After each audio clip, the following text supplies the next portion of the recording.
విధంగా గురుకుల పాఠశాల సమస్యలపై ప్రత్యేక డ్రైవ్ నిర్వహించాలి అంటూ ఎస్ఎఫ్ఐ, ఏఎస్ఎఫ్ఐ, బీసీ విద్యార్థి సంఘం, ఎన్ఎస్యుఐ మూకుమ్మడిగా డిమాండ్ చేశారు.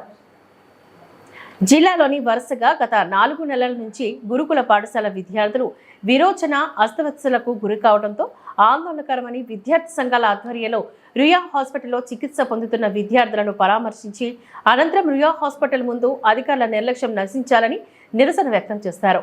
ఏఎస్ఎఫ్ఐ రాష్ట్ర ఉపాధ్యక్షులు బండి చలపతి, ఎస్ఎఫ్ఐ జిల్లా కార్యదర్శి భగత్ రవి మాట్లాడుతూ జిల్లా అధికారుల నిర్లక్ష్యం వల్లే విద్యార్థులు అనారోగ్య పాలవుతున్నారని ఆవేదన వ్యక్తం చేశారు.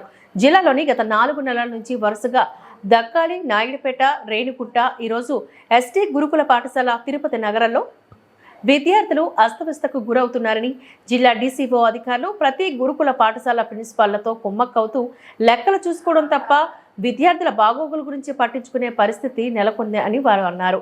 తక్షణమే జిల్లా కలెక్టర్ గురుకుల పాఠశాల సమస్యలపై ప్రత్యేక డ్రైవ్ నిర్వహించి పేద విద్యార్థుల ప్రాణాలను కాపాడాలని డిమాండ్ చేశారు.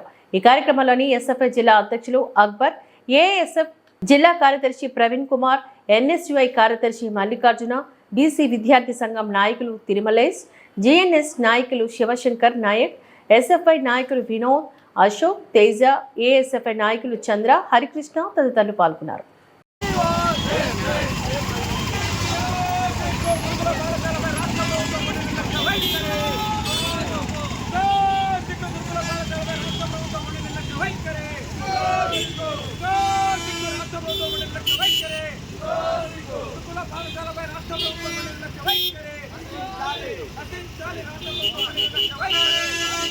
గిరిజన గురుకుల పాఠశాలపై రాష్ట్ర ప్రభుత్వం నిర్లక్ష్య వైఖరి. గిరిజన గురుకుల పాఠశాలపై రాష్ట్ర ప్రభుత్వం నిర్లక్ష్య వైఖరి. గిరిజన గురుకుల పాఠశాలపై రాష్ట్ర ప్రభుత్వం నిర్లక్ష్య వైఖరి. న్యాయం చేయాలి ఎస్టీ, ఎస్టీ, బీసీ, మైనారిటీ పేద విద్యార్థులకు వెంటనే. న్యాయం చేయాలి ఎస్టీ, ఎస్టీ, బీసీ, మైనారిటీ పేద విద్యార్థులకు వెంటనే. సస్పెండ్ చేయాలి గురుకుల పాఠశాల ప్రిన్సిపల్ రత్నప్రభను వెంటనే. సస్పెండ్ చేయాలి గురుకుల పాఠశాల ప్రిన్సిపల్ రత్నప్రభను వెంటనే. We want justice. We want justice. We want justice. విద్యార్థి సంఘ ఐక్యత.